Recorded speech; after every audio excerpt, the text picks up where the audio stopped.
अच्छे लोग की कमी हो गई और जो अपराधी मनचले टाइप का लोग है, शराब पीता है, कोरेक्स पीता है, उसको सही बिहार में तो सर शराबबंदी है ना। शराबबंदी है तो आप लगता है दूसरे स्टेट से आए। शराबबंदी है ना। शराबबंदी है तो आप लगता है दूसरे स्टेट से आए। नमस्कार, स्वागत है आपका। आप देख रहे हैं द रिपब्लिकन टाइम्स और मैं हूं दुर्गा यादव अपने सहयोगी कैमरामैन जितेंद्र यादव के साथ। और अभी मैं पहुंचा हूं मधेपुरा जिले के उदय किशनगंज प्रखंड के रामपुर खोरा पंचायत के हरेली गांव।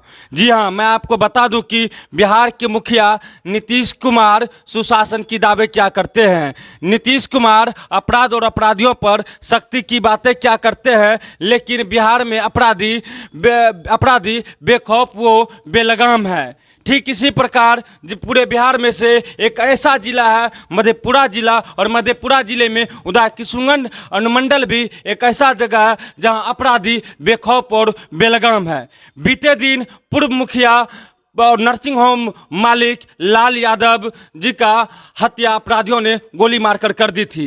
आज शोकाकुल परिजनों से मिलने रामपुर खोरा पंचायत के हरेली गांव जदयू के वरीय नेता एवं मधेपुरा के सांसद दिनेश चंद्र यादव जी पहुंचे हुए हैं। आइए वो क्या कुछ कहते हैं उनसे हम सुनते हैं। देखिए, घटना जो मुखिया जी के साथ हुई तो काफ़ी दुखद है, और जहाँ तक सवाल है उद्भेदन का, तो एसपी वगैरह से बात हुई थी। उन लोगों ने कहा कि हम लोग को पता चल गया है और उस पर कार्यवाही हम करेंगे।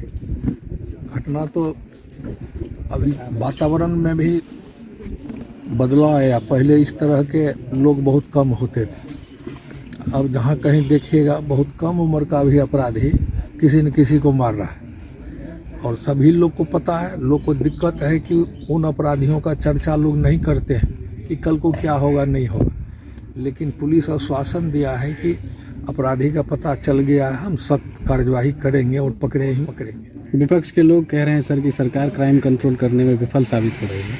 अरे कंट्रोल भी रहता तो विपक्ष दूसरी बात बोलता है, उसको तो मौका लगा इस तरह से बोल रहा है, तब उसका कितना जवाब दिया जा सकता है। आपके द्वारा सर इस क्या पहल किया जाएगा? नहीं, पहल बात प्रशासन से किए हैं, आगे भी करेंगे और चाहेंगे कि अपराधी पकड़ावे और कार्यवाही हो, सजा भी मिले। आखिर कब तक गिरफ्तारी होगी सर? कब तक की गारंटी कौन देगा? 24 घंटे का आश्वासन दिया गया था एसपी राजेश कुमार के द्वारा लोगों को। मैंने 24 घंटा का आश्वासन दिया तो आप भी महसूस करते होइएगा, अपराधी जब कोई अपराध करता है तो इलाका छोड़ के कहीं भाग जाता है।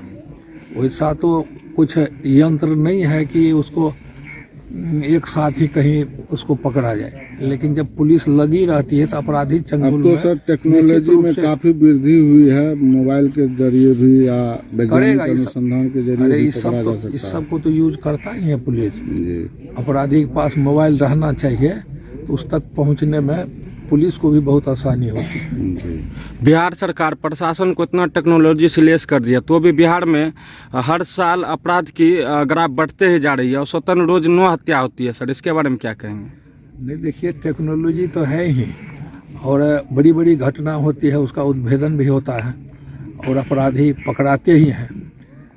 तो ऐसी बात नहीं है कि उसमें कोई कमी होगी, सारा तंत्र लगेगा इस काम में अपराधी को पकड़ने के लिए।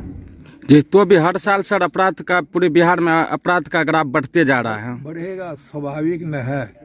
अच्छे लोग की कमी हो गई और जो अपराधी मनचले टाइप का लोग है, शराब पीता है, कोरेक्स पीता है, उसको सही गलत का पहचान नहीं रहता। बिहार में तो सर शराबबंदी है ना।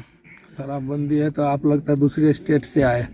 तो सर आपकी सरकार है तो फिर बिहार में कहाँ से शराब आती है जब नीतीश कुमार आती है? शराब तो बरामद भी लोग करते हैं, लेकिन इस शराब को लोग पीने तक ही सीमित नहीं रखा, बल्कि उसको बिजनेस के तौर पर उसको देख रहा है कि एक ट्रक गाड़ी हम मंगा के बेच देंगे तो हमको कई लाख हो जाएगा, और पुलिस के जाल में भी फंसता है, शराब भी बरामद होता है। नहीं छोड़ तो फांसी आप उसको तुरंत दे दीजिएगा। हाँ। बिहार के मुख्यमंत्री नीतीश कुमार सुशासन की दावे क्या करते हैं? नीतीश कुमार अपराध और अपराधियों पर सख्ती की बातें क्या करते हैं? तो भी बिहार में अपराधी बेखौफ हैं। सिर्फ उदय किशोरगंज की बात नहीं है, पूरे बिहार में जनप्रतिनिधियों को टारगेट किया जा रहा है। इनके बारे में क्या कहेंगे? जनप्रतिनिधियों को आपकी सरकार सुरक्षा देगी? नहीं, सुरक्षा तो प्रशासन का काम, जनप्रतिनिधि की आम लोग को भी सुरक्षा देने का दायित्व है प्रशासन का।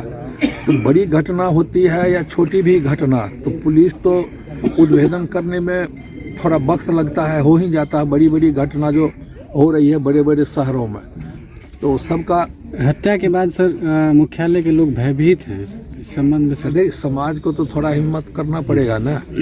यदि भयभीत उस तरह से हो जाएंगे तब तो फिर कहीं न कहीं वो आके अटकेगा किसी किन्हीं के पास। इसलिए समाज में बहुत सख्ती है, समाज के लोग को थोड़ा हिम्मत भी उठाना पड़ेगा और प्रतिकार भी करना पड़ेगा। सर, आर्म्स के लाइसेंस के लिए लोगों को काफी मशक्कत करनी पड़ती है, क्या इसके लिए कोई सरल सुविधा उपलब्ध हो पाएगी? वह बहुत सरल सुविधा है, लेकिन लाइसेंस के आड़ में भी बड़ी बड़ी घटना हुई। पहले था कानून में है कि एक आदमी को 3 आर्म्स देने का प्रावधान था, लेकिन ऐसा हुआ कहीं लोग, मान लीजिए बिहार का है, वो ले लिया पूर्वांचल किसी स्टेट से, मेघालय से लाइसेंस, यहाँ पता नहीं चलता था।